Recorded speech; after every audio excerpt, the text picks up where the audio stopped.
Dear students, আজিৰ এই ভিডিঅ'ত মই টেন্সৰ বিষয়ে আলোচনা কৰিম। টেন্স শিকিবলৈ হ'লে আমি কি বস্তু শিকিব লাগিব, তাৰ আগত কোন টেন্সত আমি সেন্টেন্স কেনেকৈ লিখিম, এই গোটেইবোৰ বিষয় আজি ভিডিঅ'ত আলোচনা কৰা হ'ব। যদি তোমালোকে টেন্সৰ বিষয়ে অলপ ভালকৈ জানিব বিচাৰিছা তেতিয়াহ'লে এই ভিডিঅ'টো নিশ্চয় স্কিপ নকৰাকৈ লাষ্টলৈকে চাবা। আশা কৰিছোঁ টেন্সৰ বিষয়ে যিসকলে একো নাজানা বা আগতে পঢ়িছিলা, পাহৰি গৈছা, এতিয়া মনত পৰা নাই, সিহঁতৰ কাৰণেও আজিৰ এই ভিডিঅ'টো বৰ সহায়ক হ'ব। সিহঁতে নিশ্চয় টেন্সৰ বিষয়ে বহুতখিনি শিকিব পাৰিব। আহাচোন চাওঁ আমি টেন্সৰ বিষয়ে। টেন্স মানেনো কি? টেন্স মানে আমি জানো বা আমি সকলোৱে শিকিছিলোঁ কাল বুলি। টেন্স মানে কাল। এতিয়া কথাটো হ'ল কাল মানেনো কি? যদি আমি প্ৰশ্ন কৰোঁ কাল কাক বোলে, নিশ্চয় আমাৰ উত্তৰ আহিব ক্ৰিয়াৰ সময়কে কাল বোলে। এতিয়া ক্ৰিয়াৰ সময়নো কি? ক্ৰিয়ানো কি? ক্ৰিয়া হ'ল কাম, অৰ্থাৎ যিটো আমি কাম কৰোঁ এই কাম কৰাৰ সময়কেই কি বোলে? টেন্স বা কাল বোলে। অৰ্থাৎ কাল মিন্স সময়। আমি কি ক'ব পাৰোঁ?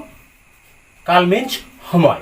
আৰু ইংৰাজীত যদি লিখোঁ তেতিয়াহ'লে আমি লিখিম টাইম, অৰ্থাৎ টেন্স মিন্স টাইম। এতিয়া এই টেন্সক তিনিটা ভাগত ভাগ কৰা হয়। প্ৰথম ভাগটো হ'ল প্ৰেজেণ্ট টেন্স, অৰ্থাৎ বৰ্তমান কাল। বৰ্তমান কাল বুলিলে আমি কি বুজোঁ? বৰ্তমান সময়ত, অৰ্থাৎ এই সময়ত, চলি থকা সময়ত, যি সময়ত আমি আছোঁ এইটো সময়ত যদি কোনো কাম কৰা বা হোৱা বুজায় তেতিয়া তাক প্ৰেজেণ্ট টেন্স বুলি কোৱা হয়। যেনেকুৱা মই এতিয়া ভিডিঅ' চাই আছোঁ। মই এইটো সময়ত, অৰ্থাৎ এই সময়ত মই ভিডিঅ'টো চাই আছোঁ। মোৰ সময়টো পাৰ হৈ যোৱা নাই বা সময়টো অহাও নাই। যি সময়ত মই চাই আছোঁ এই সময়টোকেই প্ৰেজেণ্ট টেন্স বুলি কোৱা হয়। দ্বিতীয় চেণ্টেন্সটোত তুমি এতিয়া লিখি আছা। এইটো সময়ত তুমি লিখি আছা, লিখা কামটো চলি আছে। যদি এনেকুৱা বুজায় তেতিয়াহ'লে সেইটো প্ৰেজেণ্ট টেন্সত হ'ব। তৃতীয় চেণ্টেন্সটোত সিহঁতে পথাৰত কাম কৰিছে। বৰ্তমান সময়ত সিহঁতে পথাৰত কাম কৰিছে। সিহঁতে কাম কৰিছে এনেকুৱাও নহয়, সিহঁতে কাম কৰিব তেনেকুৱাও নহয়। এনেকুৱা চেণ্টেন্সবোৰেই হ'ল প্ৰেজেণ্ট টেন্সৰ চেণ্টেন্স। যদি আমি এই চেণ্টেন্স তিনিটা ট্ৰান্সলেশ্যন কৰোঁ তেতিয়াহ'লে হ'ব আইৰ লগত সদায় এম হয়, আই এম। চোৱাৰ ইংৰাজী ৱাচ, তেতিয়াহ'লে ৱাচিং আই এন জি যোগ হ'ব, আই এম ৱাচিং দ্য ভিডিঅ'। দ্বিতীয় চেণ্টেন্সটো তুমি এতিয়া লিখি আছা। এই চেণ্টেন্সটো ছাবজেক্ট তুমি, ইউৰ লগত আৰ হয়, ইউ আৰ। লিখাৰ ইংৰাজী ৰাইট, তেতিয়াহ'লে ৰাইটিং, ইউ আৰ ৰাইটিং নাও। তুমি এতিয়া লিখি আছা। থাৰ্ড চেণ্টেন্সটোত সিহঁতে পথাৰত কাম কৰিছে। এই চেণ্টেন্সটো ট্ৰান্সলেশ্যন কৰিলে হ'ব দে ৱাৰ্কছ ইন দ্য ফিল্ড। এই তিনিটা চেণ্টেন্সৰ কাম বৰ্তমানত চলি আছে, অৰ্থাৎ আমি যি সময়ত আছোঁ সেই সময়তে কাম চলি আছে বা হৈছে। এনেকুৱা চেণ্টেন্সবোৰেই হ'ল প্ৰেজেণ্ট টেন্সৰ চেণ্টেন্স। 2 নম্বৰ হ'ল পাষ্ট টেন্স বা অতীত কাল। অতীত শব্দটো আমি নিশ্চয় অলপ হ'লেও আমাৰ ধাৰণা আছে, যিটো অতীত হৈ গৈছে অৰ্থাৎ পাৰ হৈ গৈছে। তেনেকুৱা কথা যদি বুজায় কোনো চেণ্টেন্সে সেইবিলাকেই হ'ল পাষ্ট টেন্সৰ চেণ্টেন্স, অৰ্থাৎ অতীত কালত বা পাৰ হৈ যোৱা সময়ত, যিটো সময় আমি পাৰ কৰি থৈ আহিছোঁ তেনেকুৱা সময়ত যদি কোনো কাম কৰা বা হোৱা বুজায় তাকেই পাষ্ট টেন্স বা অতীত কাল বুলি কোৱা হয়। যেনেকুৱা মই ভাত খাইছিলোঁ। মই ভাত খাইছিলোঁ মানে কেতিয়াবা ভাতটো খাইছিলোঁ। যদি এই চেণ্টেন্সটো আমি ট্ৰান্সলেশ্যন কৰোঁ তেতিয়াহ'লে হ'ব আই এট এইকাৰণে হ'ল ইটৰ পাষ্ট টেন্স বা ভিটো হ'ল এট। আই এট মই খাইছিলোঁ ৰাইচ ভাত। ছেকেণ্ড চেণ্টেন্সটো তাই নাচি আছিল, অৰ্থাৎ তাইৰ নাচা কামটো ইন দ্য পাষ্ট অতীত কালত চলি আছিল। যদি এনেকুৱা অতীত কালত কোনো কাম চলি আছিল বুজায় সেইটোও পাষ্ট টেন্সত হয়। এইটো ট্ৰান্সলেশ্যন কৰিলে হ'ব she was dancing. থাৰ্ড চেণ্টেন্সটো হ'ল তেওঁ পঢ়ি আছিল, অৰ্থাৎ অতীত কালত তেওঁৰ পঢ়া কামটো চলি আছিল, সেই সময়টো কিন্তু পাৰ হৈ গৈছে। এনেকুৱা পাৰ হৈ যোৱা সময়ত যদি বুজায় তেতিয়াহ'লে সেইটো কি হয়? পাষ্ট টেন্স হয়। যে এই চেণ্টেন্সটো ট্ৰান্সলেশ্যন কৰিলে হ'ব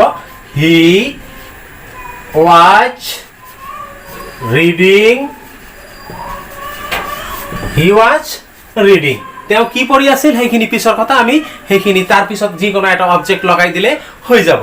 থাৰ্ড হ'ল ফিউচাৰ টেন্স, অৰ্থাৎ ভৱিষ্যৎকাল। ভৱিষ্যৎকাল অৰ্থাৎ যি সময় অহা নাই আহিবহে তাকে ভৱিষ্যৎকাল বা ফিউচাৰ টেন্স বুলি কোৱা হয়। ভৱিষ্যৎ সময়ত কোনো কাম কৰা হ'ব যদি বুজায় তেতিয়াহ'লে তাক ফিউচাৰ টেন্স বুলি কোৱা হয়। যেনেকৈ এই চেণ্টেন্সটো মই গুৱাহাটীলৈ যাম, অৰ্থাৎ মই গুৱাহাটীলৈ যোৱা নাই, মই গুৱাহাটীলৈ যামহে, কেতিয়াবা যাম, এনেকুৱা যদি বুজায় তেতিয়াহ'লে সেইটোৱে ফিউচাৰ টেন্স হয়। যেনেকুৱা এই চেণ্টেন্সটো ট্ৰান্সলেশ্যন যদি কৰোঁ তেতিয়াহ'লে হ'ব আই শ্যাল, আইৰ লগত শ্যাল হয়, আই শ্যাল গো টু গুৱাহাটী। দ্বিতীয় চেণ্টেন্সটো তেওঁ ভাত খাব, তেওঁ কিন্তু ভাত খোৱা নাই, হয়তো 1 ঘণ্টা পিছতো ভাত খাব পাৰে কিন্তু সময়খিনি অহা নাই বা পাৰ হৈও যোৱা নাই, ভৱিষ্যতে হ'বহে। এনেকুৱা চেণ্টেন্সবোৰ হ'ল ফিউচাৰ টেন্সৰ চেণ্টেন্স। এই চেণ্টেন্সটো যদি আমি ট্ৰান্সলেশ্যন কৰোঁ তেতিয়াহ'লে হ'ব হি উইল ইট ৰাইচ, তেওঁ ভাত খাব। থাৰ্ড চেণ্টেন্সটো তাই কিতাপখন পঢ়িব, তাই কিতাপখন এতিয়ালৈকে পঢ়া নাই, কিতাপখন পঢ়িবহে। এই চেণ্টেন্সটো ট্ৰান্সলেশ্যন কৰিলে হ'ব she will read the book। এতিয়া কথা হ'ল টেন্স যেতিয়া আমি শিকিবলৈ যাম তেতিয়া আমাৰ কিছুমান বস্তু আগতে জনাৰ প্ৰয়োজন আছে। কি বস্তু জনাৰ প্ৰয়োজন আছে আহা আমি চাওঁ এটা এটাকৈ। টেন্সত চেণ্টেন্স লিখিবলৈ হ'লে যিবিলাক বস্তু আমাৰ লাগিব তাৰ ভিতৰত প্ৰথমটো হ'ল চেণ্টেন্স ফৰ্মেশ্যন। চেণ্টেন্স ফৰ্মেশ্যন কি আহা আমি চাওঁ। মই এটা চেণ্টেন্স লৈছোঁ I go to school daily. এই চেণ্টেন্সটোত দেখা এই আইটো হ'ল ছাবজেক্ট আৰু গো টু স্কুল এই গোটেইখিনিৰ নাম হ'ল প্ৰেডিকেট। অৰ্থাৎ চেণ্টেন্স এটা দুটা ভাগত ভাগ কৰা হয়, প্ৰথমতে ছাবজেক্ট তাৰপিছত প্ৰেডিকেট। এতিয়া ছাবজেক্ট কি? বাক্য এটাত যাৰ বিষয়ে কোৱা হয় সেয়াই হ'ল ছাবজেক্ট। এই চেণ্টেন্সটোত আইৰ বিষয়ে কোৱা হৈছে, আইয়ে কি কৰে? গো টু স্কুল ডেইলি, সদায় স্কুললৈ যায়। গতিকে চেণ্টেন্সটোত ছাবজেক্টৰ বিষয়ে কোৱা হৈছে আৰু ছাবজেক্টৰ বিষয়ে যিখিনি কোৱা হয় সেইখিনিক প্ৰেডিকেট বুলি কোৱা হয়। আই গো টু স্কুল, মই চেণ্টেন্সটো আকৌ লিখিছোঁ। এতিয়া চোৱা এই চেণ্টেন্সটোত আমি ইতিমধ্যে গম পাইছোঁ যে এইখিনি ছাবজেক্ট, আইটো হ'ল ছাবজেক্ট। তাৰপিছত কিন্তু যিটো আমাৰ আছে গো, এইটো হ'ল ভাৰ্ব আৰু এই গোটেইখিনিৰ নাম হ'ল অবজেক্ট। গতিকে আমি ক'ব পাৰোঁ যে চেণ্টেন্স এটা ছাবজেক্ট আৰু প্ৰেডিকেট থাকে, কিন্তু প্ৰেডিকেটক আকৌ দুই ভাগত ভাগ কৰা হয়, ভাৰ্ব আৰু অবজেক্ট। এইখিনি কিন্তু আমি জানিব লাগিব। দ্বিতীয়তে চেণ্টেন্স এটা টেন্সত লিখিবলৈ হ'লে যি বস্তুটোৰ প্ৰয়োজন হ'ব সেই বস্তুটো হ'ল ভাৰ্ব। ভাৰ্বনো কি? ভাৰ্ব হ'ল যি পদে বা যি শব্দই কোনো কাম কৰা বা হোৱা বুজায় তেনেকুৱা শব্দক কি বোলা হয়? ভাৰ্ব বুলি কোৱা হয়। এতিয়া আমি যেতিয়া টেন্সত চেণ্টেন্স লিখিবলৈ যাম আমি জানো ভাৰ্বৰ 3টা ফৰ্ম থাকে। প্ৰথম যিটো ফৰ্ম সেইটো ভাৰ্ব 1 বা প্ৰেজেণ্ট ফৰ্ম বুলি কোৱা হয় কিতাপত, আৰু যিটো মাজত থাকে সেইটো ভাৰ্ব 2 বা পাষ্ট ফৰ্ম বুলি কোৱা হয়, আৰু যিটো শেষত থাকে সেইটো V3 বা পাষ্ট পাৰ্টিচিপল বুলি কোৱা হয়। মই এই ভিডিঅ'টোৰ ডেছক্ৰিপশ্যন বক্সত ভাৰ্বৰ লিষ্টৰ PDF দি দিছোঁ। যদি তোমালোকৰ প্ৰয়োজন আছে ডেছক্ৰিপশ্যন বক্সৰ লিংকত ক্লিক কৰি PDFৰ পৰা ভাৰ্ববিলাক লিখি ল'বা। এতিয়া আমি ভাৰ্ব 1, ভাৰ্ব 2 আৰু ভাৰ্ব 3 এই গোটেইখিনি কিন্তু জানিব লাগিব। ইয়াত তোমালোকে চাই লোৱা কিতাপত কেনেদৰে দিয়া আছে। Verb 1 that is present form, verb 2 that is past form, verb 3 that is past participle form. আমি এইখিনি কথা কিন্তু জানিব লাগিব। কেনেকৈ হয় চোৱা, যেনেকুৱা মই ইট ভাৰ্বটো লিখিছিলোঁ, ইট, ইয়াৰ পাষ্ট টেন্স হ'ল এট আৰু ইয়াৰ পাষ্ট পাৰ্টিচিপল হ'ল ইটেন। এনেদৰে ভাৰ্বৰ লিষ্টত দিয়া আছে, তোমালোকে সেই ভাৰ্বৰ লিষ্টখিনি কিন্তু জানিব লাগিব। থাৰ্ড আমাৰ যিটো বস্তু লাগিব সেইটো হ'ল নাম্বাৰ বা বচন। নাম্বাৰ বা বচন। নাম্বাৰ কেই প্ৰকাৰ আমি জানো? নাম্বাৰ 2 প্ৰকাৰ। নাম্বাৰ 1 সিঙ্গুলার নাম্বার আর number 2 plural number. Singular number আর প্লুরাল নাম্বার। সিঙ্গুলার নাম্বার কি? যদি কোনো শব্দই এটা বস্তুক বুঝায়, যেনেকুৱা পেন, পেন মানে এটা কলমক বুজাইছে। যদি পেন শব্দটো পেন নহয় পেন্স হয় তেতিয়াহ'লে ই প্লুৰাল নাম্বাৰ হ'ব। এটা বুজালে ছিংগুলাৰ নাম্বাৰ বা একবচন, এটাতকৈ বেছি বুজালে প্লুৰাল নাম্বাৰ বা বহুবচন হয়। এইটো সাধাৰণতে ছাবজেক্টৰ ক্ষেত্ৰত বেছিকৈ ব্যৱহাৰ হয়, কাৰণে আমি টেন্সত চেণ্টেন্স লিখিবলৈ ছিংগুলাৰ নাম্বাৰ আৰু প্লুৰাল নাম্বাৰ জনাৰ প্ৰয়োজন আছে। যেনেকুৱা বুক, বুকছ, বল, বলছ, বাল্ব, বাল্বছ ইত্যাদি। যে টেন্সত চেণ্টেন্স লিখিবলৈ হ'লে যিটো বস্তু আমাৰ ইয়াৰ পিছত প্ৰয়োজন হ'ব সেইটো হ'ল পাৰ্চন, ছাবজেক্টৰ পাৰ্চন। আমি জানো পাৰ্চন তিনিটা। Number 1 first person, number 2 first পাৰ্চনত যেনেকুৱা I, we, me, my, mine এইবিলাক হ'ল ছিংগুলাৰ নাম্বাৰ। এইবিলাক ছিংগুলাৰ নাম্বাৰ। আকৌ ইয়াৰে কিছুমান প্লুৰাল নাম্বাৰ যেনেকুৱা উই, আৱাৰ, আছ আদি প্লুৰাল নাম্বাৰ। ঠিক একেদৰে ছেকেণ্ড পাৰ্চন হ'ল ইউ, ইয়ৰ, দাই, দাইন। ইউ মানে তুমি, ইয়ৰ মানে তোমাৰ, দাই মানে তুমি, দাইন মানে তোমাৰ। দাই আৰু দাইন সাধাৰণতে কবিতাত ব্যৱহাৰ কৰা হয়। আমি সাধাৰণতে ইউ আৰু ইউৰ ব্যৱহাৰ কৰোঁ। এইবিলাকৰ ছিংগুলাৰ ৰূপ আৰু প্লুৰাল ৰূপ একেই। ইউটো ছিংগুলাৰ হিচাপে ব্যৱহাৰ হ'ব পাৰে, প্লুৰাল হিচাপেও ব্যৱহাৰ হ'ব পাৰে। ঠিক একেদৰে এই দুটাও তেনেকুৱাই। আৰু 3 নম্বৰ থাৰ্ড পাৰ্চন। 3 নম্বৰ হ'ল থাৰ্ড পাৰ্চন। তো পৃথিৱীত যিমান নাম আছে, যিমান মানুহৰ নাম আছে, যিমান প্ৰাণীৰ নাম আছে, যিমান গছ গছনিৰ নাম আছে, যিমান বাচন বৰ্তন আছে, যিমান ঘৰুৱা বস্তু আছে, গোটেইবিলাক হ'ল থাৰ্ড পাৰ্চন। এতিয়া এই থাৰ্ড পাৰ্চনৰ ভিতৰত আমাৰ কিছুমান প্ৰনাউন আছে যেনেকুৱা হি, শি, ইট, দিছ,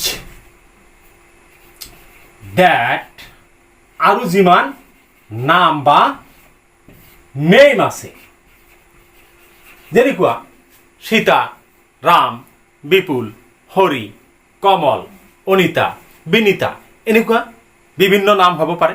এই গোটেইবিলাক হ'ল থাৰ্ড পাৰ্চন ছিংগুলাৰ নাম্বাৰ যাব। আৰু থাৰ্ড পাৰ্চনৰ এইবিলাক ছিংগুলাৰ নাম্বাৰ হোৱাৰ উপৰিও যেনেকুৱা দে, দিজ এইবোৰ, দোষ সৌবোৰ, ডেম সিহঁতক, দেয়াৰ। তাৰপিছত নামবিলাক যদি নামসমূহ যদি বহুত নাম হয় তেতিয়া ই প্লুৰাল হ'ব পাৰে। এইবিলাকক কি বুলি কোৱা হয়? Plural number. আমি এইখিনি কিন্তু জানিব লাগিব। ইয়াৰ পিছত আমাৰ টেন্সত চেণ্টেন্স লিখিবলৈ হ'লে যিটো গুৰুত্বপূৰ্ণ বস্তু লাগিব সেইটো হ'ল লিষ্ট অফ অক্সিলাৰী ভাৰ্বছ বা সহায়কাৰী ক্ৰিয়া 24টা। আমি এই 24টা কিন্তু জানিব লাগিব। আৰু এই 24টা নাজানিলে আমি কণ্টিনিউৱাছ টেন্সৰ বা পাৰফেক্ট টেন্স বা পাৰফেক্ট কণ্টিনিউৱাছ টেন্সৰ চেণ্টেন্স আমি লিখিব নোৱাৰিম। আহাচোন চাওঁ সেইবিলাক কি। সেইবিলাক হ'ল অক্সিলাৰী ভাৰ্ববিলাকৰ প্ৰথমটো হ'ল এম, যিটো আইৰ লগত ব্যৱহাৰ হয়, যাৰ অৰ্থ হ'ল হওঁ। ইজ অৰ্থ হ'ল হয়, আৰ অৰ্থ হয়, ৱাজ আছিল, ৱেৰ আছিল, হেভ আছে, হেজ আছে, হেড আছিল, ডু কৰা, ডিড কৰিছিল, ডাছ কৰিছে। কিন্তু যেতিয়া এইবিলাক অক্সিলাৰী হিচাপে ব্যৱহাৰ হ'ব তেতিয়া কিন্তু ডু, ডিড, ডাছৰ কোনো মিনিং নাথাকিব। কেন মানে পাৰা, কুড মানে কেনৰ পাষ্ট টেন্স পাৰিছিল, মে মানে হ'ব পাৰে, মেৰ পাষ্ট টেন্স মাইট, শ্বেল মানে ফিউচাৰ টেন্সত ব্যৱহাৰ কৰা হয়, যাৰ অৰ্থ হ'ল হ'ব। ইয়াৰ পাষ্ট টেন্স শুড, যিটো উচিত অৰ্থটো ব্যৱহাৰ কৰা হয়। উইল মানে হ'ব, যাৰ পাষ্ট টেন্স উড, যিটো ফিউচাৰ ইন দ্য ফাৰ্ষ্ট টেন্সত ব্যৱহাৰ কৰা হয়, উচিত অৰ্থত ব্যৱহাৰ কৰা হয়, অৰ্থাৎ ইয়াৰ অৰ্থ উচিত। নিড মানে প্ৰয়োজন বা দৰকাৰ। ডেয়াৰ মানে সাহস কৰা। মাষ্ট নিশ্চিত বা নিশ্চয়। আৰু ইউজ টু সদায় অৰ্থত ব্যৱহাৰ কৰা হয়। মই ইতিমধ্যে আলোচনা কৰিছিলোঁ যে টেন্স 3 প্ৰকাৰ। যি প্ৰকাৰ আছিল প্ৰেজেণ্ট টেন্স, পাষ্ট টেন্স আৰু ফিউচাৰ টেন্স। এই প্ৰেজেণ্ট টেন্স, পাষ্ট টেন্স আৰু ফিউচাৰ টেন্সক চাৰিটাকৈ ভাগত ভাগ কৰা হৈছে। সেইবিলাক হ'ল indefinite tense, continuous tense, perfect tense আৰু পাৰফেক্ট কণ্টিনিউৱাছ টেন্স। আমি এইবিলাক ভাগ কেনেকৈ লিখিম? ইয়াৰ পৰা প্ৰেজেণ্ট আৰু ইয়াৰ পৰা ইনডিফিনিট হ'লে কি হ'ব? Present indefinite.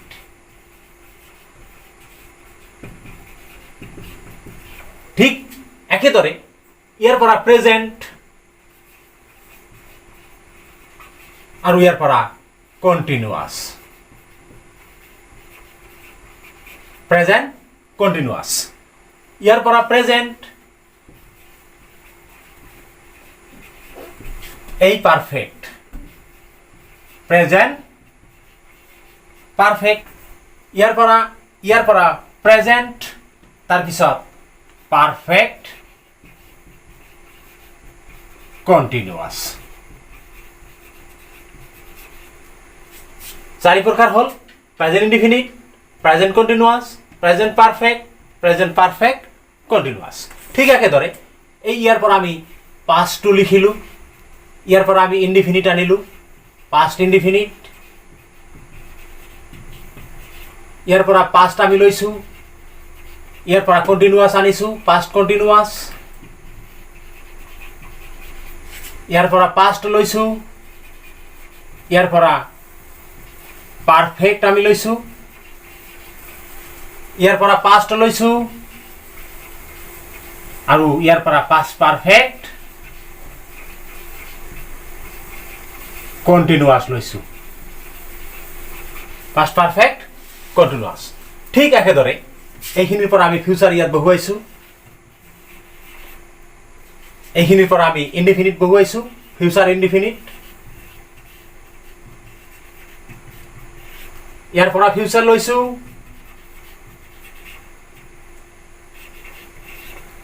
আৰু ইয়াৰ পৰা আমি কণ্টিনিউৱাছ লৈছোঁ।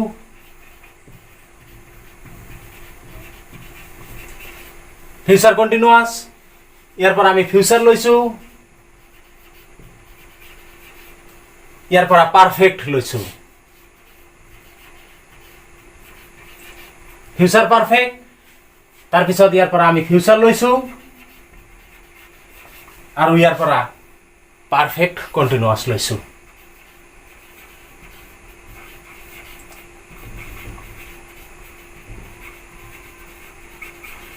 Future perfect continuous. এইদৰে আমি প্ৰেজেণ্ট, পাষ্ট এণ্ড ফিউচাৰ টেন্সক এনেকৈ 12টা ফৰ্মত বা 12টা নেমত আমি উল্লেখ কৰিব পাৰোঁ। ডিয়াৰ ষ্টুডেণ্টছ, এতিয়া মই আহিছোঁ কোনটো টেন্সৰ ফৰ্মেশ্যন কি বা ফৰ্মুলা কি, বা কোনটো টেন্সত কেনেকৈ চেণ্টেন্স লিখিব লাগে বা কোন ফৰ্মত আমি চেণ্টেন্স এটা লিখিব লাগে, সেই বিষয়ে এতিয়া বিস্তাৰিত আলোচনা কৰিম। মই আহিছোঁ প্ৰেজেণ্ট ইনডিফিনিট টেন্সত চেণ্টেন্স এটা কেনেকৈ লিখিব পাৰি সেই বিষয়ে আলোচনা কৰিবলৈ। এতিয়া চোৱা, প্ৰেজেণ্ট ইনডিফিনিট টেন্সৰ ফৰ্মটো হ'ল ছাবজেক্ট। মই ছাবজেক্টৰ বিষয়ে ইতিমধ্যে আলোচনা কৰি আহিছোঁ। তাৰপিছত ভাৰ্বৰ ওৱান ফৰ্ম অৰ্থাৎ প্ৰেজেণ্ট ফৰ্ম, আৰু তাৰপিছত অবজেক্ট, যিবিলাক বিষয়ে মই ভিডিঅ'টোৰ প্ৰথমতেই আলোচনা কৰি আহিছোঁ। মই কেইটামান চেণ্টেন্স লৈছোঁ। দেখা, মই ভাত খাওঁ। এই চেণ্টেন্সটোত দেখকৈ কি? মই ছাবজেক্ট, খাওঁটো হ'ল ভাত আৰু ভাতটো হ'ল অবজেক্ট। অসমীয়া চেণ্টেন্সবিলাকত সাধাৰণতে ছাবজেক্টৰ পিছত অবজেক্ট থাকে আৰু ভাৰ্বটো শেষত থাকে, কিন্তু ইংৰাজী চেণ্টেন্সত ছাবজেক্টৰ পিছতেই ভাৰ্বটো থাকিব, লাষ্টতহে অবজেক্টটো থাকে। গতিকে আমি যেতিয়া এই চেণ্টেন্সটো ট্ৰান্সলেশ্যন কৰিবলৈ যাম, তেতিয়া আমাৰ ছাবজেক্টটো হ'ল মই আৰু ভাৰ্বটো হ'ল কি? খাওঁ, আৰু অবজেক্টটো কি হ'ল? ভাত। গতিকে এইটো যদি আমি সজাই লওঁ তেতিয়াহ'লে কেনেকৈ হ'ব? মই ইংৰাজীত কি কোৱা হ'ব? আই। তেতিয়াহ'লে খাওঁ ইংৰাজীত কি কোৱা হয়? ইট। ইট বহুৱাই দিলোঁ, আই ইট। তাৰপিছত ভাতক ইংলিছত কি কোৱা হয়? ৰাইচ। I eat rice.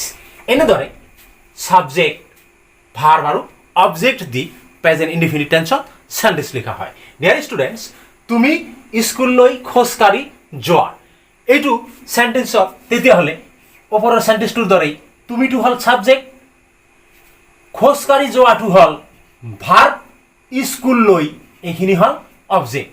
এই সেন্টেন্সটো যদি আমি ইংৰাজীত লিখো তেতিয়াহ'লে হ'ব ইউ, তুমি খোজকাঢ়ি go to school on foot.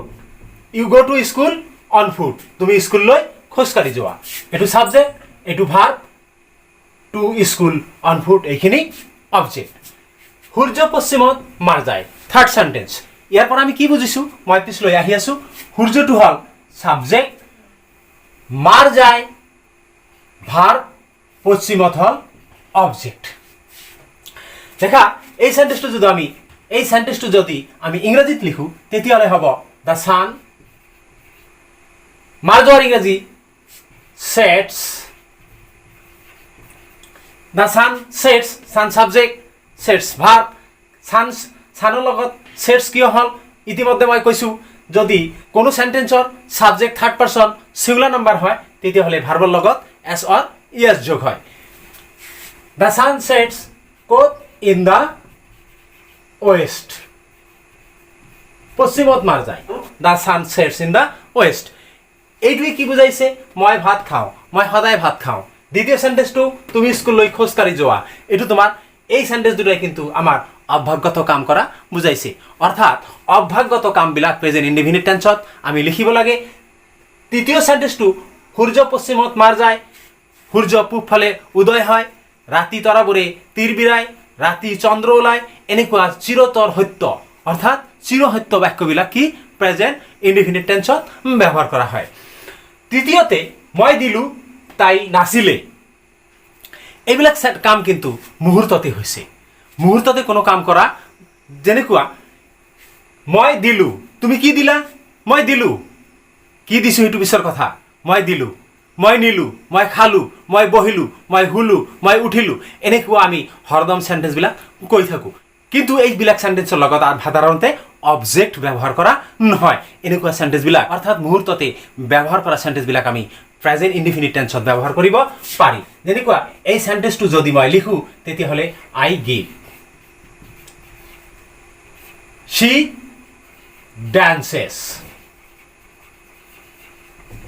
গতিকে ইয়াৰ পৰা আমি ক'ব পাৰো যে চিৰসত্য, অভ্যাসগত আৰু মুহূৰ্ততে হোৱা কামবোৰ প্ৰেজেন্ট ইনডিফিনিট টেন্সত ব্যৱহাৰ কৰা হয়। ইয়াৰ পিছত আহিছো মই পাষ্ট ইনডিফিনিট টেন্স লৈ। প্ৰেজেন্ট ইনডিফিনিট টেন্স আৰু পাষ্ট ইনডিফিনিট টেন্সৰ মাজত পাৰ্থক্য অকণমান কেৱল। তোমালোকে যদি প্ৰেজেন্ট ইনডিফিনিট টেন্সৰ সেন্টেন্স এটা লিখিব পাৰা তেতিয়াহ'লে নিশ্চয় পাষ্ট ইনডিফিনিট টেন্সৰো সেন্টেন্স লিখিব পাৰিবা। কেৱল বস্তুটো চোৱা, পাষ্ট ইনডিফিনিট টেন্সত যেতিয়া আমি সেন্টেন্স লিখিবলৈ যাম তেতিয়া আমাৰ পাষ্ট ইনডিফিনিট টেন্সৰ ফৰ্মটো হ'ব সাবজেক্ট, ভাৰ্বৰ পাষ্ট ফৰ্ম অথবা V2 আৰু তাৰপিছত অবজেক্ট। অৰ্থাৎ অতীত কালত যেতিয়া কোনো কাম কৰা বা হোৱা বুজায় যি সময়টো পাৰ হৈ গৈছে অলৰেডি, এতিয়া নহয়। তেনেকুৱা সময়ত যদি কোনো কাম কৰা বা হোৱা বুজায়, সেই সময়ত কোন সময়ত কাম কৰিছে সেইটো কিন্তু উল্লেখ নাথাকিব পাৰে। তেনেকুৱা যদি উল্লেখ থাকে, সময় উল্লেখ নথকাকৈ যদি অতীত কালত কাম কৰা বা হোৱা বুজায় বা সময় উল্লেখ কেতিয়াবা থাকিবও পাৰে, তেনেকুৱা যদি বুজায় অতীত কালত কাম কৰা বা হোৱা তেতিয়াহ'লে তাক পাষ্ট ইনডিফিনিট টেন্স বুলি কোৱা হয়। এতিয়া আহাচোন আমি এই ফৰ্মটো কি হ'ল, সাবজেক্ট, V2 আৰু অবজেক্ট। এই ফৰ্মেশ্যনত আমি পাষ্ট ইনডিফিনিট টেন্সৰ সেন্টেন্স লিখিম।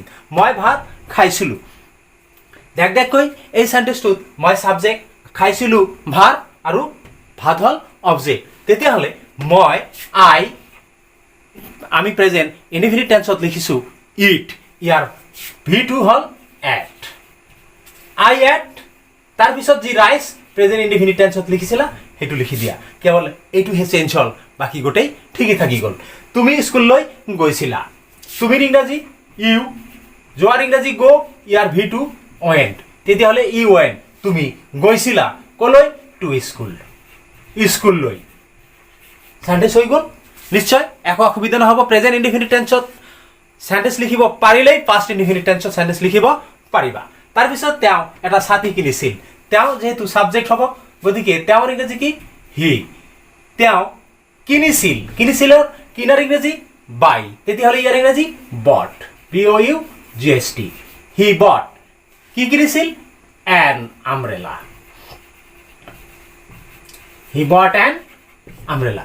তেওঁ এটা ছাতি কিনিছিল। তাৰপিছত আহিছোঁ মই ফিউচাৰ ইনডিফিনিট টেন্স লৈ। ফিউচাৰ ইনডিফিনিট টেন্সত আমি যেতিয়া সেন্টেন্স লিখিবলৈ যাম তেতিয়া কেনেকৈ লিখিম আৰু ফিউচাৰ ইনডিফিনিট টেন্স কি বা কাক বোলে আমি কেনেকৈ চিনি পাম। যদি আমি দেখা পাওঁ যে খাম, খাব, দিব, নিব, ল'ব, শুব এনেকুৱা কথাবিলাক অসমীয়া সেন্টেন্সত বুজাইছে, তেতিয়া আমি বুজিব লাগিব যে সেন্টেন্সটো কি আছে, ফিউচাৰ ইনডিফিনিট টেন্সত আছে।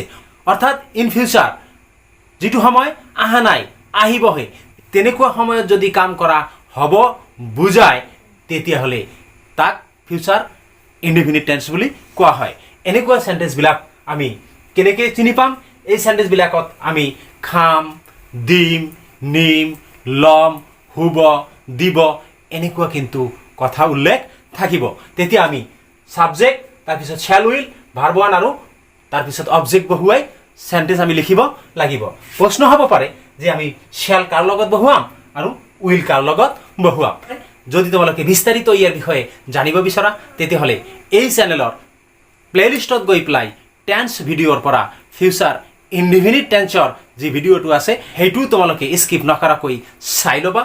বিস্তাৰিতভাৱে তাতে আলোচনা কৰা আছে। ইয়াত মই থৰতে কৈছোঁ যদি ছাবজেক্ট আই হয় তেতিয়াহ'লে তাৰ লগত শ্যাল বহুৱাবা আৰু বাকী সকলোবিলাক ছাবজেক্টৰ লগতেই তোমালোকে উইল ব্যৱহাৰ কৰিবা। কিন্তু কেতিয়াবা আইৰ লগতো উইল হ'ব পাৰে যেতিয়া ইমফেটিক বুজোৱা হয়। যেনেকুৱা মই ভাত খাম আৰু মই ভাত খামেই, মই দিল্লীলৈ যাম আৰু মই দিল্লী যামেই। যদি এনেকৈ আমি ক'ব বিচাৰোঁ তেতিয়াহ'লে আই উইল গ' টু দিল্লী, মই দিল্লীলৈ যামেই এনেকুৱা বুজাব। আই শ্যাল ইট ৰাইচ, মই ভাত খাম, আই উইল ইট ৰাইচ, মই ভাত খামেই এনেকুৱা অৰ্থ বুজাবলৈ শ্যাল উইল ইফাল সিফাল হ'ব পাৰে। এনেকৈ উই বা দে এইবিলাকৰ লগত শ্যাল বহিব পাৰে যদি তেনেকুৱা জোৰ দিয়া বা ইমফেটিক বুজায়। আহিছোঁ মই ভাত খাম। এই সেন্টেন্সটো আমি অসমীয়াত কেনেদৰে লিখিম? আমি লিখিম আই যিহেতু ছাবজেক্ট তেতিয়াহ'লে আই তাৰ লগত বহিব শ্যাল, আই শ্যাল ইট ৰাইচ। আমি প্ৰেজেণ্ট ইনডিফিনিট টেন্সত লিখিছিলোঁ আই ইট ৰাইচ, ইয়াৰ আগত আমি কেৱল শ্যাল বহুৱাই দিলোঁ। পাষ্ট টেন্সত লিখিছিলোঁ আই এট ৰাইচ আৰু ফিউচাৰ টেন্সত আমি লিখিলোঁ শ্যাল ইট ৰাইচ। ঠিক একেদৰে তেওঁ স্কুললৈ যাব। তেওঁ যিহেতু থাৰ্ড পাৰ্চন ছিংগুলাৰ নাম্বাৰ, হি ইয়াৰ লগত উইল বহিব, হি উইল স্কুললৈ যাব, যোৱাৰ ইংৰাজী গ', গতিকে হি উইল গ' টু স্কুল। তাৰপিছত তাই এটা ছাতি কিনিব। পাষ্ট টেন্সত আছিল তেওঁ এটা ছাতি কিনিছিল, হি বট এন আমব্ৰেলা।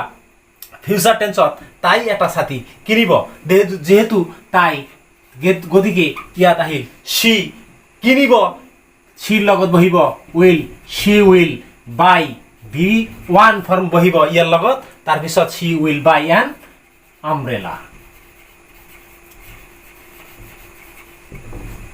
যদি তোমালোকে বিচৰা তেতিয়াহ'লে স্ক্ৰীনশ্বট মাৰি নাইবা ভিডিঅ'টো পজ কৰি বহীত লিখি ল'ব পাৰা। ইয়াৰ পিছত আহিছোঁ মই প্ৰেজেণ্ট কণ্টিনিউৱাছ টেন্স লৈ। মই তিনিটা সেন্টেন্স লিখিছোঁ। মই ভাত খাই আছোঁ, অৰ্থাৎ মোৰ খোৱা কামটো এতিয়া বৰ্তমান চলি আছে। তাৰপিছত তুমি কিতাপ পঢ়ি আছা, অৰ্থাৎ তোমাৰ কিতাপ পঢ়াটো এতিয়া চলি আছে। যেনেকুৱা মই কথা কৈ আছোঁ, ভিডিঅ' বনাই আছোঁ, এই কামটো এই সময়তে বৰ্তমান সময়তে চলি আছে। এনেকুৱা বৰ্তমান সময়ত যদি কোনো কাম চলি থকা বুজায় বা হৈ থকা বুজায় তেতিয়াহ'লে সেইবিলাকক প্ৰেজেণ্ট কণ্টিনিউৱাছ টেন্স বুলি কোৱা হয়। প্ৰেজেণ্ট কণ্টিনিউৱাছ টেন্সৰ সেন্টেন্স আমি যেতিয়া লিখিবলৈ যাম তেতিয়া প্ৰথমতে আমাৰ লাগিব ছাবজেক্ট, তাৰপিছত লাগিব এম ইচ আৰ, তাৰপিছত ভি ওৱান অৰ্থাৎ ভাৰ্বৰ প্ৰেজেণ্ট ফৰ্মৰ লগত আই এন জি আৰু তাৰপিছত অবজেক্ট। এতিয়া প্ৰশ্ন হ'ব পাৰে এম কাৰ লগত ব্যৱহাৰ কৰিম, ইচ কাৰ লগত ব্যৱহাৰ কৰিম, আৰ কাৰ লগত ব্যৱহাৰ কৰিম। যদি ছাবজেক্টটো আই হয় তেতিয়া তোমালোকে এম ব্যৱহাৰ কৰিবা। ছাবজেক্ট যদি থাৰ্ড পাৰ্চন ছিংগুলাৰ নাম্বাৰ হয় তেতিয়াহ'লে তাৰ লগত ইজ ব্যৱহাৰ কৰিবা। আৰু ছাবজেক্ট যদি ফাৰ্ষ্ট পাৰ্চন প্লুৰাল নাম্বাৰ যেনেকুৱা উই, ছেকেণ্ড পাৰ্চন যেনেকুৱা ইউ আৰু থাৰ্ড পাৰ্চন প্লুৰাল নাম্বাৰ যদি হয় যেনেকুৱা দে, তেতিয়া তোমালোকে তাৰ লগত আৰ ব্যৱহাৰ কৰিবা। আৰু তাৰপিছত ভাৰ্বৰ প্ৰেজেণ্ট ফৰ্মটো ব্যৱহাৰ কৰিবা, আই এন জি আৰু অবজেক্ট দি পেলাই সেন্টেন্সটো কমপ্লিট হৈ যাব। যেনেকুৱা মই ভাত খাই আছোঁ, আমি প্ৰেজেণ্ট ইনডিফিনিট টেন্সত লিখিছিলোঁ মই ভাত খাওঁ, আই ইট ৰাইচ। তেতিয়াহ'লে মই যিহেতু আই ইট ৰাইচ, ইয়াৰ লগত আহিল কি আমাৰ আইৰ লগত M.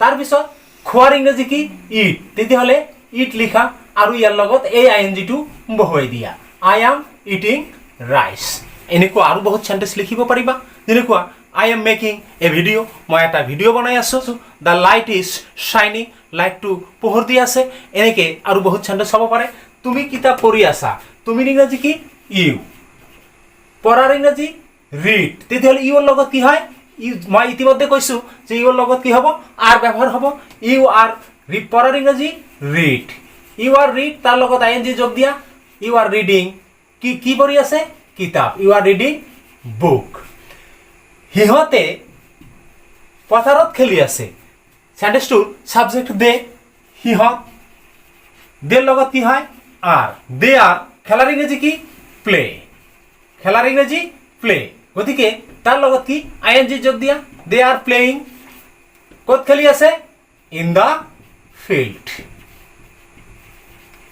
De are playing in the field এইদৰে আমি প্ৰেজেন্ট কন্টিনিউয়াছ টেন্সৰ সেন্টেন্সবোৰ লিখিব পাৰোঁ আহিছোঁ মই ফাৰ্ষ্ট কন্টিনিউয়াছ টেন্স লৈ পাষ্ট কন্টিনিউয়াছ টেন্স কাক বোলে অতীত কালত যেটো সময় পাৰ হৈ গৈছে ইতিমধ্যে মই আলোচনা কৰিছোঁ তেনেকুৱা সময়ত যদি কোনো কাম চলিত আছিল বুজায় যেটো সময় পাৰ হৈ গৈছে তেনেকুৱা সময়ত যদি কোনো কাম চলি আছিল বা হৈ আছিল তেতিয়াহ'লে সেই সেন্টেন্সবিলাক আমি পাষ্ট কন্টিনিউয়াছ টেন্সত লিখিব লাগিব যেনেকুৱা তুমি টোপনি মাৰি আছিলা তুমি পথাৰত খেলি আছিলা ফেনটো ঘূৰি আছিল তাৰ মানে অতীত কালত এইবিলাক কাম চলি আছিল যেনেকুৱা মই ইয়াত সেন্টেন্স লিখিছোঁ তিনিটা মই ভাত খাই আছিলোঁ প্ৰেজেন্ট কন্টিনিউয়াছ টেন্সত মই ভাত খাই আছোঁ আৰু পাষ্ট কন্টিনিউয়াছ টেন্সত মই ভাত খাই আছিলোঁ আমি ইয়াত লিখিছোঁ আই এম ইটিং ৰাইচ আৰু এইটো যদি আমি পাষ্ট কন্টিনিউয়াছ টেন্সত লিখিবলৈ যাওঁ তেতিয়াহ'লে এই ফৰ্মত লিখিব লাগিব সাবজেক্ট ৱাজ অথবা ওয়াৰ ভি1 আইএনজি আৰু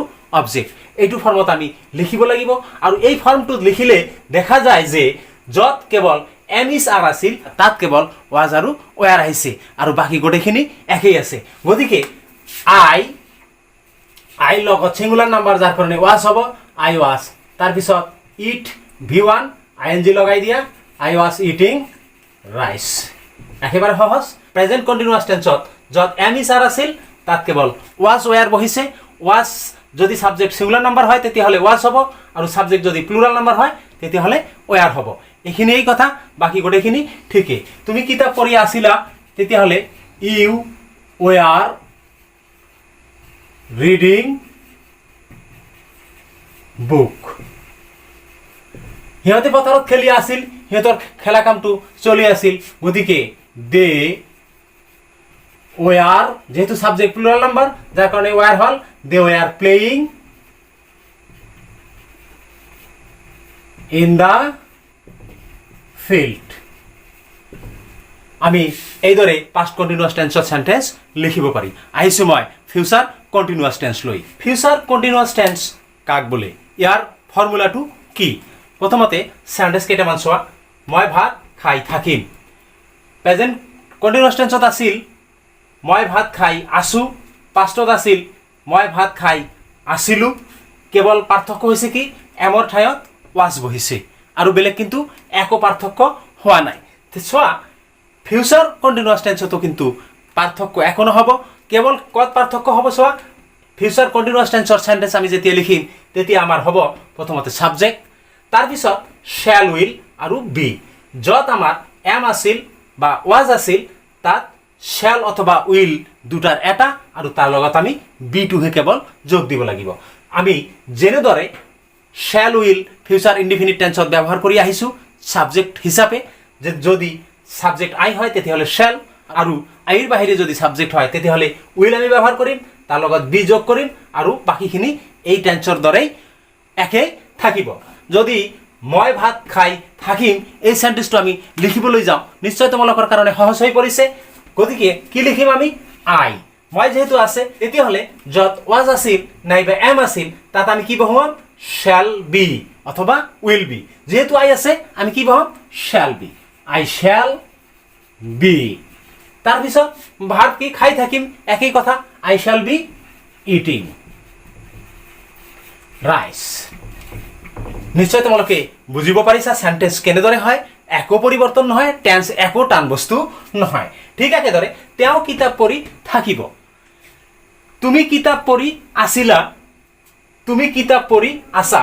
গতিকে ইয়াত আছিল প্ৰেজেন্ট কণ্টিনিউয়াছ টেন্সত আছিল আৰ, পাষ্ট কণ্টিনিউয়াছ টেন্সত হৈ গৈছিল ওয়াৰ, আৰু ফিউচাৰ কণ্টিনিউয়াছ টেন্সত হৈ যাব উইল বি, আৰু বাকি গোটেইখিনি একে। ইউ উইল বি ৰিডিং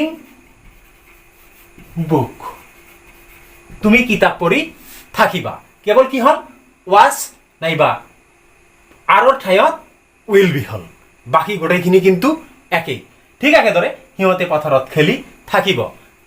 আমি they were playing in the field অথবা they are playing in the field, ইয়াৰ লগত আহা তেতিয়াহ'লে দে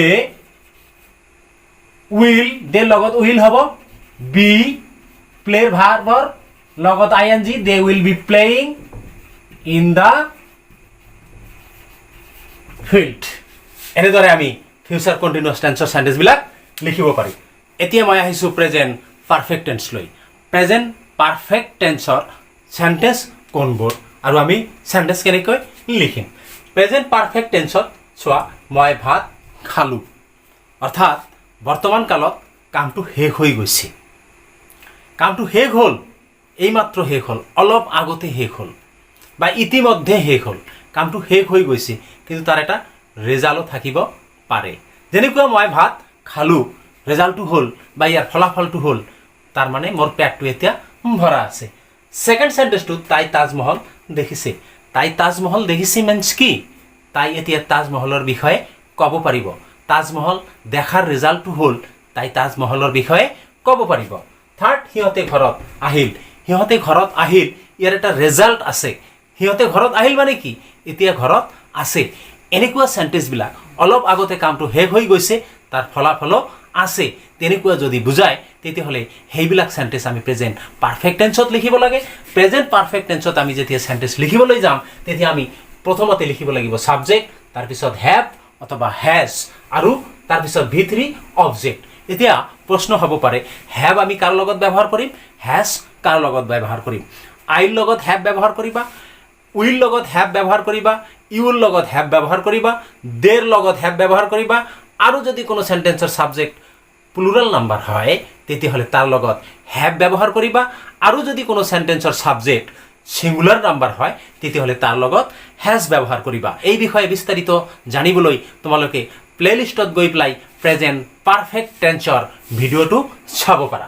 আহিছোঁ এতিয়া মই ভাত খালোঁ, এইটো আমি কেনেকৈ লিখিম, যেহেতু আমি প্ৰেজেন্ট কণ্টিনিউয়াছ টেন্সত লিখিছিলোঁ সাবজেক্টৰ পিছত এমিজাৰ, তাৰপিছত V1 ING অবজেক্ট।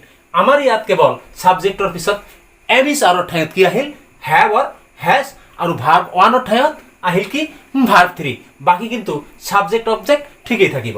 তেতিয়াহ'লে মই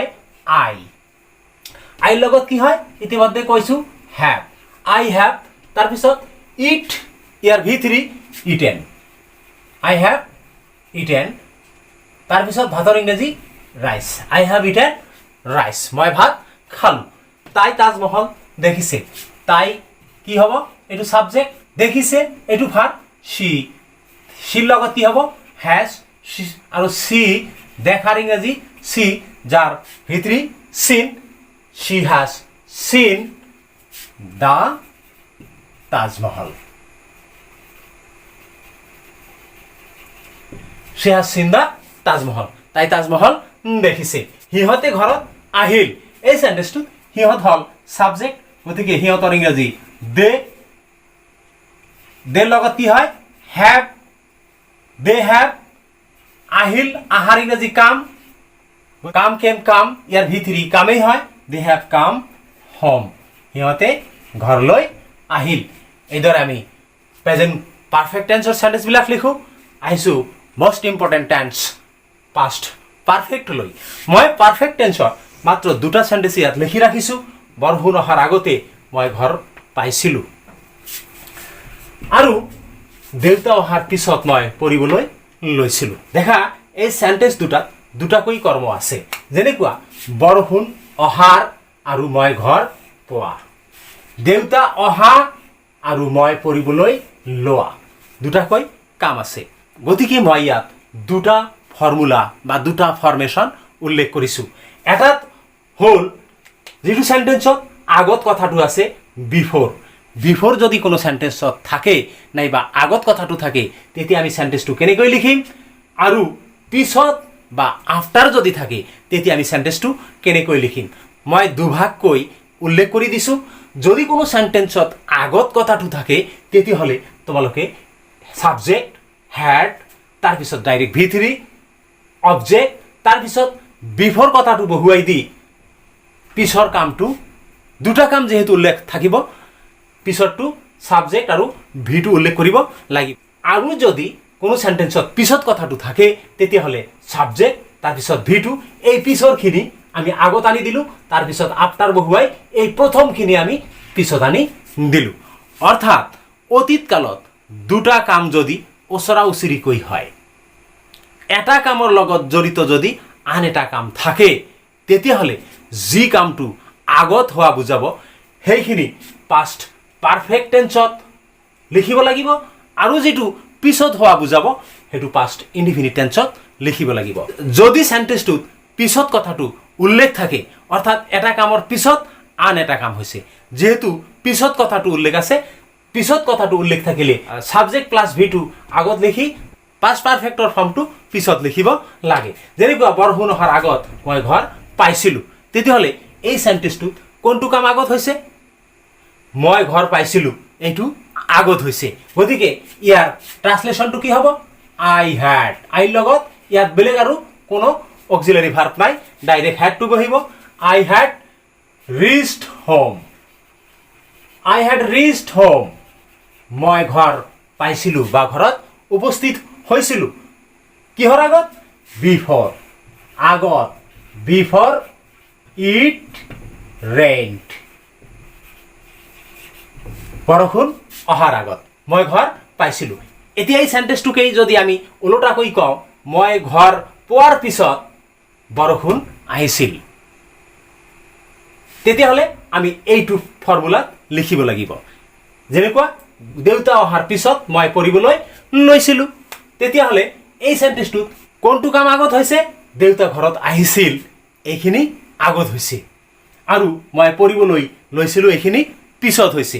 যেহেতু সেন্টেন্সটোত পিছত কথাটো আছে গতিকে আমি এইখিনি এই পিছৰখিনি যেটো পাষ্ট ইনডিফিনিট টেন্সত হ'ব সেইখিনি আমি আগত লিখিব লাগিব। তেতিয়াহ'লে আই ৰেড সাবজেক্ট পিছত ভাৰ্ব টু, ৰিডৰ পাষ্ট টেন্স স্পেলিং একে থাকে, কেৱল উচ্চাৰণটো ৰিডৰ পৰা ৰেড হৈ যায়। I read after my father had come home. I read after my father had come home. দেউতা ঘৰত অহাৰ পিছত মই পঢ়িবলৈ লৈছিলোঁ। ইয়াৰ উপৰিও আমি সিঙ্গল সেন্টেন্স কিন্তু পাষ্ট পাৰফেক্ট টেন্সত ক'ব পাৰোঁ। যেনেকুৱা আই হ্যাড ইটেন ৰাইচ, মই ভাত খাইছিলোঁ। আহিছোঁ ফিউচাৰ পাৰফেক্ট টেন্স লৈ। ফিউচাৰ পাৰফেক্ট টেন্স কাক বোলে বা ফিউচাৰ পাৰফেক্ট টেন্স আমি কেনেকৈ চিনি পাম। ধৰাচোন নিৰ্দিষ্ট সময়ত কোনো কাম কৰা হ'ব, তাই 2 বজাত দিল্লীলৈ যাব। এই কামটো কি হৈছে, নিৰ্দিষ্ট সময়ত ফিউচাৰ টেন্সত কৰা হ'ব। যদি বুজায় নাইবা 5 বজাৰ আগতে মই ঘৰলৈ যাম, নিৰ্দিষ্ট সময়ত আগতে কৰা হৈছে। কোনো কাম নিৰ্দিষ্ট সময়ত কৰা হ'ব, ভৱিষ্যৎ কালত কোনো কাম নিৰ্দিষ্ট সময়ত কৰা হ'ব নাইবা নিৰ্দিষ্ট সময়ৰ আগতেই কৰা হ'ব। 5 বজাৰ আগতে মই ঘৰলৈ যাম, নিৰ্দিষ্ট সময়ৰ আগতেই কামটো হ'ব। আৰু তৃতীয়তে হ'ল মাক ঘৰত অহাৰ আগতে মই ঘৰ পামগৈ, অৰ্থাৎ এটা কাম হোৱাৰ আগতে আন এটা কাম হ'ব। যদি এনেকুৱা বুজায় ফিউচাৰ টেন্সত তেতিয়াহ'লে সেই সেন্টেন্সবিলাক ফিউচাৰ পাৰফেক্ট টেন্সত আমি subject shall will have V3 object ফৰ্মত লিখিব লাগে। কিন্তু ইয়াতে এটা কথা আছে, যদি এটা কাম হোৱাৰ আগতে আন এটা কাম হোৱা বুজায় তেতিয়াহ'লে আমি এই ফৰ্মুলাটোৰ লগত যোগ দিব লাগিব সাবজেক্ট প্লাস V1, অৰ্থাৎ ফিউচাৰ পাৰফেক্ট টেন্সৰ লগত আমাৰ প্ৰেজেণ্ট ইনডিফিনিট টেন্সৰ সেন্টেন্স হ'ব। অৰ্থাৎ কি, যদি ফিউচাৰ টেন্সত এটা কাম আন এটা কামৰ আগতে কৰা হ'ব বুজায়, তেতিয়াহ'লে যিটো কাম আগত কৰা হ'ব সেইটো ফিউচাৰ পাৰফেক্ট টেন্সত হ'ব, আৰু যিটো পিছত কৰা হ'ব বুজাব সেইটো প্ৰেজেণ্ট ইনডিফিনিট টেন্সত লিখিব লাগিব। সেই হিচাপে আমি যদি এই সেন্টেন্সবিলাক ট্ৰান্সলেশ্যন কৰোঁ তেতিয়াহ'লে কি হ'ব, 5 বজাৰ আগতে মই ঘৰলৈ যাম। আই শ্যাল হেভ গান হোম বিফৰ 5 PM। 5 বজাৰ আগতে মই ঘৰলৈ যাম। ছেকেণ্ড সেন্টেন্সটোত মাক ঘৰত অহাৰ আগতে মই ঘৰ পামগৈ। এই সেন্টেন্সটোত কোনটো কাম আগত হ'ব, মাক ঘৰত অহাৰ আগতে মই ঘৰ পামগৈ। মই ঘৰ পোৱাটো এইটো ফিউচাৰ পাৰফেক্ট টেন্সত হ'ব, কাৰণ এইখিনি কাম আগতে হোৱা বুজাইছে। গতিকে ইয়াৰ ট্ৰান্সলেশ্যনটো হ'ব I shall have reached home before my mother comes. এইখিনি কি, মাই মাদাৰ সাবজেক্ট, এইটো V1। বিফৰৰ পিছত এইখিনি কি হ'ল, সাবজেক্ট V1 হ'ল। তাৰপিছত তাই 2 বজাত দিল্লীলৈ যাব, নিৰ্দিষ্ট সময়ত কোনো কাম কৰা হ'ব। এইটো ট্ৰান্সলেশ্যন কৰিলে হ'ব she will have gone to Delhi, she will have gone to Delhi by 2 PM। ইয়াত কিন্তু বাই শব্দটোৱে দ্বাৰা বুজোৱা নাই, বাই শব্দটোৱে এট টাইম বুজাবলৈ ব্যৱহাৰ কৰা হৈছে। এইদৰে আমি ফিউচাৰ পাৰফেক্ট টেন্সৰ সেন্টেন্সবিলাক লিখিব পাৰোঁ। এতিয়া আহিছোঁ মই প্ৰেজেণ্ট পাৰফেক্ট কণ্টিনিউৱাছ টেন্স লৈ। প্ৰেজেণ্ট পাৰফেক্ট কণ্টিনিউৱাছ টেন্সৰ সেন্টেন্স আমি কেনেকৈ লিখিম, প্ৰেজেণ্ট পাৰফেক্ট কণ্টিনিউৱাছ টেন্সৰ কোনবোৰ সেন্টেন্স হয় আমি কেনেকৈ ধৰিব পৰা হ'ম। চোৱা, মই যিকেইটা সেন্টেন্স লিখি ৰাখিছোঁ তাৰে 3 নম্বৰ সেন্টেন্সটো হ'ল 2010 চনৰ পৰা মই স্কুলত পঢ়ি আছোঁ। অৰ্থাৎ 2010 চনত মই স্কুল যোৱা আৰম্ভ কৰিছোঁ আৰু এতিয়ালৈকে মই স্কুলত গৈয়ে আছোঁ, অৰ্থাৎ স্কুল মই পঢ়িয়েই আছোঁ। এই কথাটোৰ পৰা স্পষ্ট হ'ল যে 2010 চনত মোৰ কামটো আৰম্ভ হৈছে আৰু এতিয়ালৈকে কামটো চলি আছে। কামটোতো বন্ধ হোৱা নাই নিশ্চয়। দ্বিতীয় নম্বৰ সেন্টেন্সটোত চোৱা, 3 দিন ধৰি বৰষুণ দি আছে। অৰ্থাৎ 3 দিন আগত বৰষুণ দিয়া আৰম্ভ হৈছে আৰু আজিলৈকে বৰষুণ দিয়েই আছে। 3 দিন আগত মানে কি, সেইটো পাষ্ট টেন্সত হ'ল। গতিকে পাষ্ট টেন্সত কামটো আৰম্ভ হ'ল আৰু প্ৰেজেণ্ট এতিয়ালৈকে চলি আছে। প্ৰথম সেন্টেন্সটো হ'ল ৰাতিপুৱাৰ পৰা বৰষুণ দি আছে। এতিয়া ধৰা আবেলি হ'ল, আবেলি যদি হ'ল ৰাতিপুৱাৰ সময়খিনি কিন্তু ফাষ্ট হৈ গ'ল। ৰাতিপুৱাৰ পৰা বৰষুণ দি আছে এতিয়ালৈকে, পাষ্টৰ পৰা প্ৰেজেণ্টলৈকে বৰষুণ দিয়েই আছে। এই 3টা সেন্টেন্সৰ পৰা আমি এইখিনি স্পষ্ট হ'লো যে অতীত কালত কোনো কাম আৰম্ভ হৈছে আৰু বৰ্তমানলৈকে চলি আছে। এনেদৰে যিবিলাক সেন্টেন্স বা যিবিলাক বাক্যই অতীত কালত কাম আৰম্ভ হোৱা বুজাব আৰু এতিয়ালৈকে চলি থকা বুজাব, সেইবোৰ সেন্টেন্সই হ'ব প্ৰেজেণ্ট পাৰফেক্ট কণ্টিনিউৱাছ টেন্সৰ সেন্টেন্স, বা সেইবোৰকেই প্ৰেজেণ্ট পাৰফেক্ট কণ্টিনিউৱাছ টেন্স বুলি কোৱা হয়। এতিয়া চোৱা, প্ৰেজেণ্ট পাৰফেক্ট কণ্টিনিউৱাছ টেন্সৰ সেন্টেন্স আমি লিখিবলৈ যেতিয়া যাম তেতিয়া নিশ্চয় আমি এটা ফৰ্মত লিখিম। আমি যেতিয়া ফৰ্মত সেন্টেন্সবোৰ লিখিম তেতিয়া সেই ফৰ্মটো হ'ব প্ৰথমতে সাবজেক্ট, তাৰপিছত সাবজেক্ট অনুযায়ী হ্যাভ অথবা হ্যাজ আমি যিটো প্ৰেজেণ্ট পাৰফেক্ট টেন্সত আলোচনা কৰি আহিছোঁৱেই। তাৰপিছত নতুন বস্তুৰ ভিতৰত আহিল আমাৰ বিন। আমি বিনটো বহুৱাব লাগিব। বিনৰ পিছত ভাৰ্বৰ প্ৰেজেণ্ট ফৰ্ম বা V1 অৰ্থাৎ ভাৰ্বৰ লিষ্টৰ প্ৰথম যিটো সেইটো বহুৱাব লাগিব, তাৰ লগত ING দিব লাগিব। যেহেতু কণ্টিনিউৱাছ টেন্স, যিকোনো কণ্টিনিউৱাছ টেন্সত ING কিন্তু থাকিবই। লগতে অবজেক্ট বহুৱাব লাগিব। এইখিনি লৈ প্ৰেজেণ্ট পাৰফেক্ট কণ্টিনিউৱাছ টেন্সৰ সেন্টেন্স আমি লিখিব পাৰি। কিন্তু এই যে ৰাতিপুৱাৰ পৰা 3 দিন ধৰি 2010 চনৰ পৰা এনেকৈ যিবিলাক সময় দিয়া আছে, এই সময়বিলাক আমি স্পষ্টকৈ সেন্টেন্সত উল্লেখ কৰিবৰ কাৰণে আমাৰ এইখিনিৰ প্ৰয়োজন, সিন্স অথবা ফৰ, আৰু এই যিটো সময় দিয়া আছে তাৰ কাৰণে যি টাইমটো দিয়া আছে সেই টাইমটো আমি বহুৱাই দিলে ফৰ্মত আমাৰ কাৰণে সহজ হয়। এই ফৰ্ম মতে যদি এই সেন্টেন্সবিলাক আমি ইংৰাজীলৈ অনুবাদ কৰোঁ তেতিয়াহ'লে হ'ব দেখা ৰাতিপুৱাৰ পৰা বৰষুণ দি আছে এই সেন্টেন্সটোত কিন্তু সাবজেক্ট নাই যিবিলাক সেন্টেন্সত সাবজেক্ট নাথাকে সেইবিলাকত আমি ইন্ট্ৰোডাক্টৰী ইট বা ইন্ট্ৰোডাক্টৰী দেয়াৰ আমি সাবজেক্ট হিচাপে ল'ব লাগে ইয়াত আমি ইন্ট্ৰোডাক্টৰী ইটক সাবজেক্ট হিচাপে ধৰি লওঁ যদি আমি ইটক সাবজেক্ট হিচাপে ধৰি লওঁ তেতিয়াহ'লে আমি লিখিব পাৰোঁ ইট যেহেতু it to third person singular number হ'ল তাৰ লগত কি হ'ব হ্যাজ ইট হ্যাজ তাৰ লগত আমি বিন বহুৱাই দিম ইট হ্যাজ বিন তাৰ পিছত বৰষুণ দিয়াটো হ'ল এই সেন্টেন্সটোৰ ভাৰ্ব তাৰ পিছত বৰষুণ দিয়াত ইংৰাজীত কোৱা হ'ব ৰেইন গতিকে ইট হ্যাজ বিন ৰেইন তাৰ লগত আইএনজি বহুৱাই দিয়া ইট হ্যাজ বিন ৰেইনিং আমাৰ প্ৰেজেন্ট পাৰফেক্ট কন্টিনিউয়াস টেন্সৰ সেন্টেন্স কিন্তু হৈ গৈছে ইট হ্যাজ বিন ৰেইনিং কিন্তু এই ৰাতিপুৱাৰ পৰা এইখিনিৰ কাৰণে ৰাতিপুৱা এটা নিৰ্দিষ্ট সময়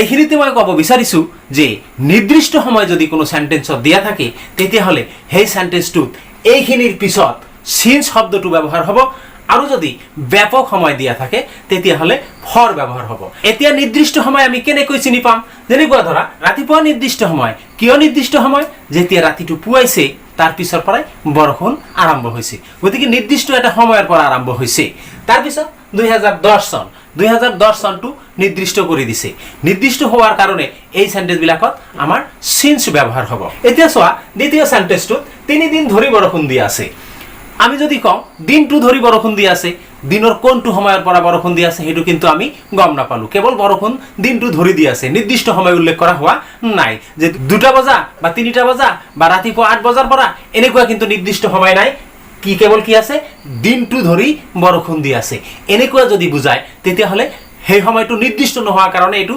ব্যাপক সময় হ'ল বহুতখিনি সময় একেলগে হ'ল সেই কাৰণে এইবিলাকত ফৰ ব্যৱহাৰ কৰা হয় আৰু হেতু কেতিয়া ব্যৱহাৰ কৰা হয় এই ভাৰ্বৰ আইএনজিৰ পিছত আমি সিন্স বা ফৰ ব্যৱহাৰ কৰিম যেনেকুৱা it has been raining since morning আমাৰ সেন্টেন্সটো হৈ গ'ল দ্বিতীয় সেন্টেন্সটো 3 দিন ধৰি বৰষুণ দি আছে মই ইতিমধ্যে ক'লো যে 3 দিন মানে ব্যাপক সময় এটা মানে কোনটো সময়ৰ পৰা বৰষুণ দিছে হেতু নিৰ্দিষ্ট নহয় 3 দিনৰ পৰা বৰষুণ পৰিয়ে আছে অৰ্থাৎ যেহেতু এই সেন্টেন্স বিলাকত সাবজেক্ট আমি ইট বহুৱাব লাগিব তেতিয়াহ'লে এই সেন্টেন্সটো ইট হ্যাজ বিন ৰেইনিং গোটেইখিনি একেই মই বুজি পোৱাৰ কাৰণে একই সেন্টেন্স লৈছো কত সিন্স আৰু কত ফৰ ব্যৱহাৰ হ'ব হেতু ধৰিবৰ কাৰণে মই একই সেন্টেন্স লৈছো কেনেকে সিন্স হয় আৰু কেনেকে ফৰ হয় It has been raining for 3 It has been raining for 3 days 3 দিন ধৰি বৰষুণ দি আছে থাৰ্ড সেন্টেন্সটো চোৱা 2010 চনৰ পৰা মই স্কুলত পঢ়ি আছো ইতিমধ্যে মই আলোচনা কৰিছো 2010 চনত কামটো আৰম্ভ হৈছে অতীতকালত এতিয়ালৈকে কামটো চলি আছে এই সেন্টেন্সটোৰ সাবজেক্ট হল আই অৰ্থাৎ মই যেহেতু আই সাবজেক্ট গতিকে আইৰ লগত কি হ'ব হ্যাভ তোমালোকে হ্যাভ বহুৱাই দিয়া হ্যাভৰ পিছত কি আমাৰ লাগিব বিন তেতিয়াহ'লে আই হ্যাভ বিন পঢ়াৰ ইংৰাজী কি ৰিড তাৰ লগত আইএনজি বহুৱাই দিয়া আই হ্যাভ বিন ৰিডিং কেতিয়াৰ পৰা সিন্স 2010 মই সিন্স ফৰ প্লাস টাইম কিয় লিখিছো তাৰ পিছত পঢ়া বা ধৰি বুজাবৰ কাৰণে আমি সিন্স অথবা ফৰ ব্যৱহাৰ কৰো আৰু তাৰ পিছত টাইমটো আমি যেহেতু সেন্টেন্সত উল্লেখ কৰিব লাগে সেই কাৰণে আমি ফৰ্মত এটো ইউজ কৰিছোৱে কেৱল আমি হেই মতে বহুৱাই দিলে আমি প্ৰেজেন্ট পাৰফেক্ট কন্টিনিউয়াস টেন্সৰ সেন্টেন্স লিখিব পাৰি মই আহিছো পাস্ট পাৰফেক্ট কন্টিনিউয়াস টেন্স লৈ পাস্ট পাৰফেক্ট কন্টিনিউয়াস নো কি হেতু বুজিবলৈ প্ৰথমতে সেন্টেন্স কেইটামান চোৱা তেও অহাৰ আগলৈকে মই লিখি আছিল ইয়াৰ দ্বাৰা কি প্ৰমাণিত হৈছে তেও অহা মই লিখি থকা দুটা কাম এই সেন্টেন্সটোত আছে যেনেকৈ আমি পাস্ট পারফেক্ট টেন্সত দুটা কাম পাইছিলো পাস্ট পারফেক্ট কন্টিনিউয়াস টেন্সতো আমি প্ৰতিটো সেন্টেন্সতে দুটাকৈ কাম পাম তাৰে এটা কাম আগতে হ'ব এটা কাম পিছত হ'ব বুলি আমাৰ ধাৰণা হ'ব যেনেকুৱা তেও অহাৰ আগলৈকে অৰ্থাৎ তেও আহিছিল তাৰ আগলৈকে মই লিখি আছিলো তেতিয়াহ'লে ইয়াত দুটা কাম এই দুটা কামৰ যেটো কাম চলি থকা বুজাব হেতু পাস্ট পাৰফেক্ট কন্টিনিউয়াস টেন্স আৰু যেটো চলি থকা নুবুজাব হেতু পাস্ট ইনডিফিনিট টেন্সত লিখিব লাগে দ্বিতীয় সেন্টেন্সটো চোৱা মৃত্যুৰ আগতে তেওঁ 2 বছৰ গুৱাহাটীত বাস কৰি আছিল কামটো কিন্তু চলি আছিল গুৱাহাটীত বাস কৰা কামটো তেওঁ 2 বছৰ চলি আছিল কেতিয়া মৃত্যুৰ আগলৈকে তেওঁ 2 বছৰ কাল গুৱাহাটীতে আছিল অৰ্থাৎ সেন্টেন্সটোত তেওঁ বাস কৰা আৰু তেওঁৰ মৃত্যু হোৱা দুটা কাম এই দুটা কামক কোনটো আগত হৈছে হেতু পাস্ট পারফেক্ট কন্টিনিউয়াস আৰু যেটো পিছত হৈছিল হেতু পাস্ট ইনডিফিনিট টেন্সত ব্যৱহাৰ হ'ব তাৰ পিছত দিল্লীলৈ যোৱাৰ আগত মই জ্বৰত ভুগি আছিলো মই দিল্লীলৈ যে গৈছিলো তাৰ আগতে মই জ্বৰত ভুগি আছিলো অৰ্থাৎ দিল্লীলৈ যোৱাৰ আগলৈকে মোৰ জ্বৰত ভোগাটো চলি আছিল গতিকে এটো কাম আগত হৈ জ্বৰত ভুগি থকাটো আগত হৈ আছিল তাৰ পিছতহে মই দিল্লীলৈ গৈছিলো গতিকে এই জ্বৰত ভুগি থকাটো পাস্ট পাৰফেক্ট কন্টিনিউয়াস টেন্স আৰু দিল্লীলৈ যোৱাটো পাস্ট ইনডিফিনিট টেন্সত ব্যৱহাৰ হ'ব এই সেন্টেন্স বিলাক আমি কেনেকৈ লিখিম চোৱা ফৰ্মটো প্ৰথমতে সাবজেক্ট তাৰ পিছত হ্যাড বি ইয়াত আৰু বেলেগ অক্সিলাৰি ব্যৱহাৰ কৰিব লগা নাই তাৰ পিছত ভাৰ্বৰ প্ৰেজেন্ট ফৰ্ম তাৰ লগত আইএনজি অবজেক্ট আৰু যেহেতু এটা কামৰ আগলৈকে আন এটা কাম চলি থাকিব সেই কাৰণে ইয়াত আমি বিফোৰ ইউজ কৰিব লাগিব যেহেতু পাস্ট ইনডিফিনিট টেন্সত আমি বাকিখিনি ইউজ কৰিব লাগিব সেই কাৰণে সাবজেক্ট আৰু V2 মই দি ৰাখিছো ফৰ্মত যাতে তোমালোকৰ সুবিধা হয় দেখা এই সেন্টেন্সটো যদি আমি ইংৰাজীত ট্ৰান্সলেচন কৰো তেতিয়া হলে কি হ'ব তেওঁ অহাৰ আগলৈকে মই লিখি আছিলো গতিকে মই লিখি থকাটো কি হৈছে চলি আছিল তেতিয়া হলে মইটো হল subject I had been I লগত কি হ'ব had তাৰ পিছত been I had been লিখি আছিলো write লিখাৰ ইংৰাজী write তাৰ লগত ing বহাই দিয়া I had been writing তো এইখিনি লৈকে কিন্তু পাস্ট পারফেক্ট কন্টিনিউয়াস টেন্সৰ সেন্টেন্স হৈ গল I had been writing তাৰ পিছত যেহেতু বাকিখিনি আমি লিখিব লগা আছে সেই কাৰণে আমি লিখিলো before তাৰ পিছত আমি পাস্ট টেন্স ইউজ কৰিব লাগিব সাবজেক্ট প্লাস V2 গতিকে হিটো হল সাবজেক্ট আৰু V2 হল কামৰ পাস্ট টেন্স কেম তেওঁ অহাৰ আগলৈকে গতিকে পুৰা সেন্টেন্সটো হল I had been writing মই লিখি আছিলো before he came তেওঁ অহাৰ আগলৈকে ঠিক একেদৰে সেকেন্ড সেন্টেন্স মৃত্যুৰ আগতে তেওঁ 2 বছৰ গুৱাহাটীত বাস কৰি আছিল এই সেন্টেন্সটোত গুৱাহাটীত বাস কৰি থকাটো এই কামটো চলি আছিল এই সেন্টেন্সটোৰ সাবজেক্ট হল তেওঁ তেতিয়া হলে আমি লিখিম হি তাৰ পিছত had been আমাৰ বেলেগ অক্সিলাৰি নাই he had been living in Guwahati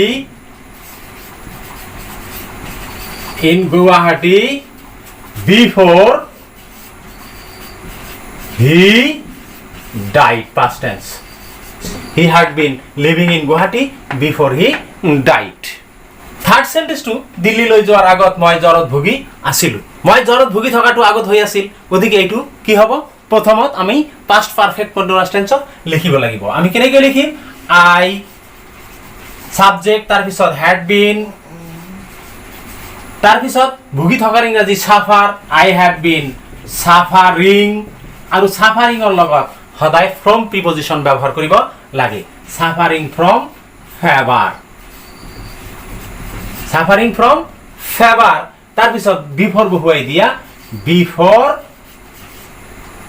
I তাৰ পিছত past tense I went to Delhi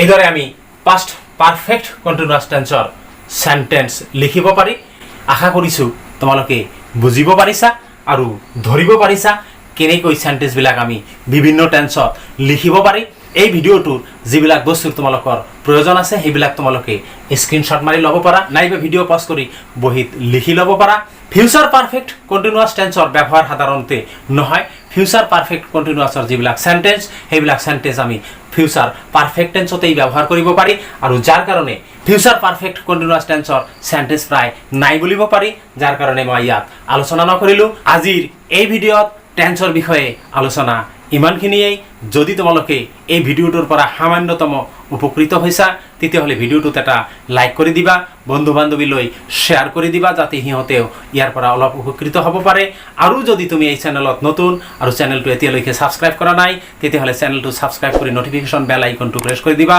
যাতে পৰৱৰ্তী ভিডিঅ'সমূহ তোমাৰ ওচৰত এৰি দিয়াৰ লগে লগে নটিফিকেশ্যন গৈ পায় আৰু ভিডিওটো তুমি লগে লগে পাই যোৱা ধন্যবাদ জয় আই অসম।